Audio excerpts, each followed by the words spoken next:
I'm Owen, And I'm Ryan. and this is episode 2 of Twin Talks. Today, I'll be talking about how the federal government is living out the right to liberty by allowing people to exercise the Second Amendment in owning guns. And my topic is how the federal government is living out democratic ideals, specifically of life, liberty, and pursuit of happiness regarding regulations of lockdowns and masks and such during coronavirus times. All right, Owen. So what's your general opinion on the Second Amendment and the right to own guns? I believe that all people should have the right to own guns as long as they pass the required background check and all of those tests. And I don't know. Everyone should have the right to have a concealed carry or own a gun. What do you think's not going great with the whole gun thing? What could we improve on? I definitely think background checks need to be increased. For example, in 2019, a man who fatally shot 7 people and wounded 25 others in Texas failed a background check, but due to loopholes, he was able to legally purchase a gun, which, I don't know. This is definitely wrong. He should not be able to do that.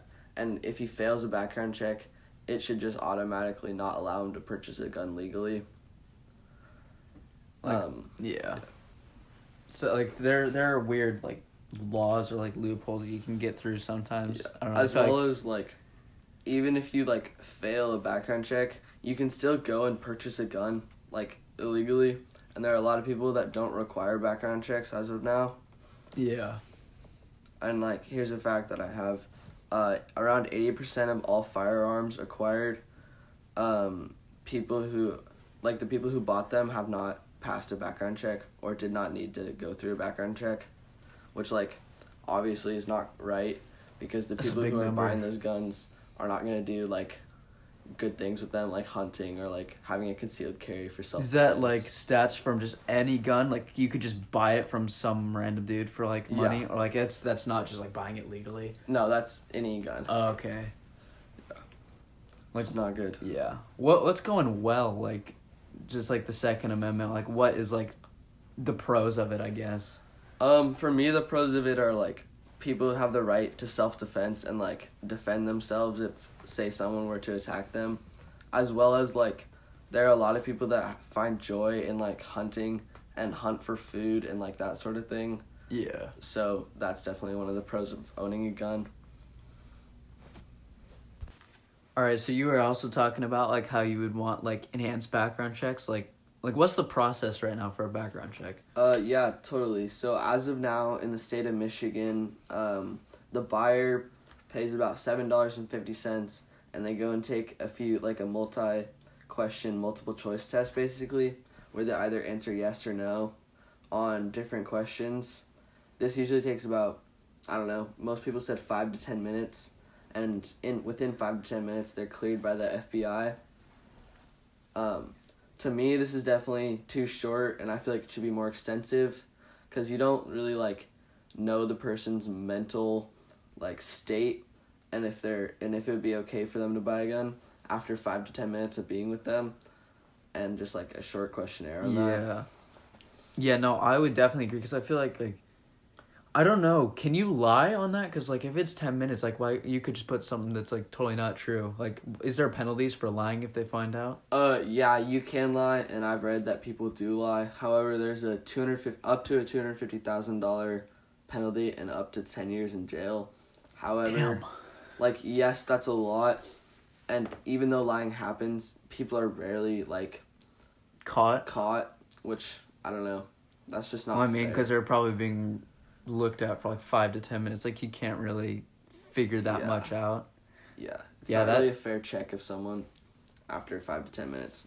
You could just act totally normal but be mentally unstable. Oh yeah, there could be so many things that you could just not really even have to. Because if it's a 5-minute questionnaire, there's so many things that you probably wouldn't even have to be asked. Oh, totally. You can't cover someone's total mental side or any of that in 5 to 10 minutes. Yeah, exactly. What are some examples of the questions? Because I'm I mean, they could be so many quick questions, but what's on there, basically? I have a site pulled up from Utah, and it's a screenshot of some of the questions on the background check for Utah. Some of them include, are you the actual transferee / buyer of the firearm?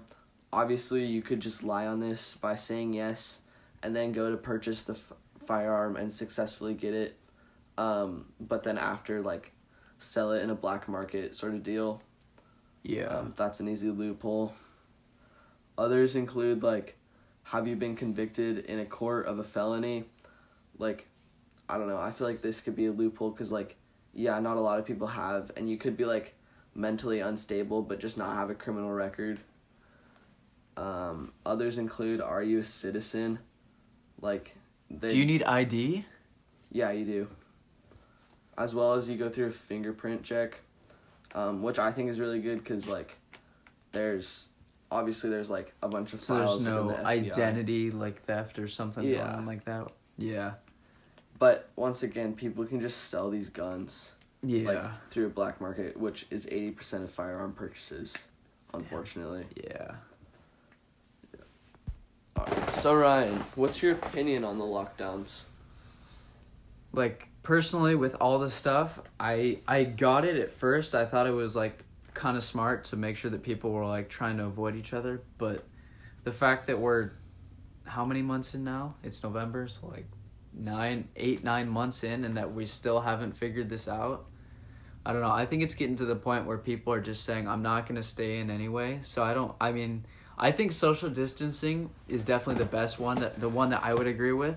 The mask one, like, there's research that goes both ways, so I'm not 100% on that, but I'm kind of against the lockdowns now because I feel like people just can't, like, especially with everyone getting laid off. Like, if you can't work and, like, you can't provide for your family, but you don't want to be, like, locked in anyway, like, what's the point if we still haven't figured out, like, a vaccine and stuff? Oh, totally. And it's, like, it's affecting our daily lives so much, like, just with soccer. Just in, like, there's so many ways that, like, I mean, there's, like, the obvious ones that, like, some people can't work, some people are, like, there's all this, but there's also, like, stuff that people don't really think about, like, the mental health aspect of it, like, not being around people, like. And, like, one big thing that I've been thinking about is, like, there are a lot of people that, like, their home lives aren't, like, safe, and, like, their parents could be abusive or, like, that sort of thing. Like, it's better for them to be, like, in school or be out of the house as much as possible. Or, like, hanging out with friends and, like, yeah, that just helps people's mental health so much. And then there's the other stuff, like, think about the people who, like, at school, for example, like, if you're on the free and reduced lunch because it's, like, trophy, like, what if your family's struggling, like, one of your parents gets laid off, like, what are those people gonna do? Like, totally. It's scary for a lot of people. They count on one of their meals, or even two. Sometimes people eat breakfast there. Yeah, like, just because they can't afford. It's scary for them because, like, some people, like, have no idea what they're gonna do. Like, it's really troubling for some people. Yeah, it's totally. Pretty sad, to be honest. It really is. Yeah. What do you think the best option for, like, dealing with the coronavirus is right now? I think the two options would be between lockdowns or social distancing. I think social distancing is better because you still, like, with lockdowns, you can't even really go outside and, like, kind of even, like, exercise, breathe fresh air, all that. It's, like, much harder to do, whereas social distancing, the CDC says, I'm looking for the percentages, like, it reduces the risk, like, a significant amount if you're staying 6 feet away from people because corona is, like, it spreads close contact and, like, through, like, sneezing and coughing and all that. So, like, if you're keeping your distance, like, I mean, there's nothing really to worry about as long as you're, like, not coming within contact with people very closely.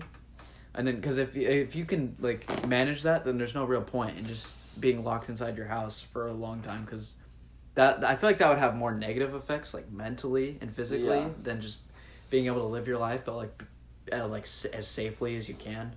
Oh, yeah, I definitely agree. As well as, like, yeah, you can say we're going to go into a lockdown, but a full lockdown's not going to happen. It's not possible because people are need to still go to the grocery store and, like... And people are going to want to go out and have fun. Because, like, even at the beginning of lockdown, I know people were hanging out because they're like, this sucks. I don't want to do this. Yeah, no one wanted to do it. It's too hard to mandate. Like, I just can't think of a way that if you could require it and there would be a way where you could enforce that. Because people are going to try and go out anyway. Yeah, and there's not, like, yeah, you could say police would, like, roam the streets and, like, that sort of... That's not going to happen. Yeah, because what if you just go over to someone's house and you chill inside? Like, what are the police going to do? They can't go in your house because that's illegal. Yeah, unless they have a warrant, which they're not going to exactly. Yeah, I don't know. I think it's not going to happen. There's not ever going to be a full lockdown. It's too much maintenance and too much effort to put in to, like Yeah. keep, like, what's the word? And even if they kept every single person that doesn't have, like, a necessary job inside, what do they do about grocery store workers? Yeah, like, exactly. How do they get people food? Like, how do they get doctors? No, everything. Like, there's so much stuff that we need to be able to go out and do that's, like, it just makes it so much harder now. Like, people are still going to get hurt in that time. You need yeah, ER and, like, if you're workers fully locked down, more people are going to be affected by, like, if they don't have a source of income. Like, some Yeah. people really need that. Oh, totally. And Yeah. people who work hourly, like, there are a lot of people who don't get paid by a monthly salary. They get paid by how many hours they work. What are they supposed to do? And Yeah, this happened. I was talking about this with someone I work with that, like, cause we don't have, like, insurance or anything now, and, like, through work for, like, the managers and stuff, and they're like, cause, like, the hours are getting cut now, so it's, like, harder for you to provide for yourself. Like, I mean, for me, obviously, I don't have to provide for myself because I live at home, but, like, people who are living by themselves and they're trying to pay all their bills, like, if you're losing hours, like, this is, like, really tough. oh yeah, You totally. get to stretch and save a lot. It's hard. And, like, at this time, there are a lot of people, like, coming into the workforce, too. Like, just from kids that are, like, getting their license and, like, being able to work. And they're like, yeah, I want to get a job. And they're like, now, I wanna but, get a like, job. It's hard. It's tougher. It's a lot tougher now. And I'm also thinking about, like, the future with all this stuff. Like, what are they get like, if with all this shopping online, like, what are people gonna do when all the, like, these stores are like, we're gonna hire less people. We're trying to sell more online because online is just so much more efficient. And, Oh, like, totally. And it requires... cost effective. Yeah, it's like less so much more work and beneficial stuff. for the company. Like, But big, like, corporations, like, I don't know, like Walmart or, like, Target, places like that, they're not going to think about, like, the everyday lives of, yeah, like, exactly. They individuals. want to make some money. They want to benefit more. Yeah, exactly. So just all this shutting down, I can't see enough, like, the benefits don't outweigh the cost of it. I just feel like Yeah. social distancing to the best of your ability, and, like, even masks, like, if masks make people feel safer, just, like, as long as it makes people like, yeah, I'll go out and do, like, almost normal stuff, like, I feel like that'd be so much more beneficial than just being shut down again. Yeah, and especially with your mental health. Like, Yeah, exactly. people need to be outside. Yeah, and, like, it's, like, so, like, I don't think a lot of people realize that until we actually got shut down, like, how much it affects people's, like, moods and, like, anxiety, totally. depression, and all that stuff. Like, it's been, yeah. I think a lot a of kid people- on my team when they got COVID, and I had to just sit inside for, like, it was 2 weeks of just sitting inside. It was so boring. It's boring. You lose interest in doing everything. Oh, totally. I lost interest in playing video games and, like, doing that. I would just Like, literally, go all to you want to school. do is go outside. Yeah, but you can't. And, like, my friends would still do things, obviously, because they're not affected by that. And, like, I'd see people doing things that just sucked. No, you just feel so left out, honestly. Yeah. It sucks. That's rough. Okay, so to conclude, I believe that the lockdowns are unnecessary, but I do believe that social distancing and even some cases wearing masks would not affect the constitutional rights and, like, democratic ideals of life, liberty, and pursuit of happiness, because they allow people to live more normal lives during these COVID times. Totally. And to summarize my topic, I believe that people should have the right to own guns. However, this right should be sort of checked, and background checks should be increased and harder due to, like, a lot of people can still get guns through loopholes and, like, even, like, black market purchases. And I just think that should be increased in order to make it safer to buy a gun. Just, like, more regulations Yeah. to improve, like, gun safety, basically. Yeah, totally. Yeah, I would agree with that. All right. On other news, basically, Saka just scored an own goal, so we're gonna go dip out and watch the Villa game. Chelsea won as well, so I'm happy. fair play. Have a good one. Thank you for listening to episode 2 of Twin Talks. Peace out.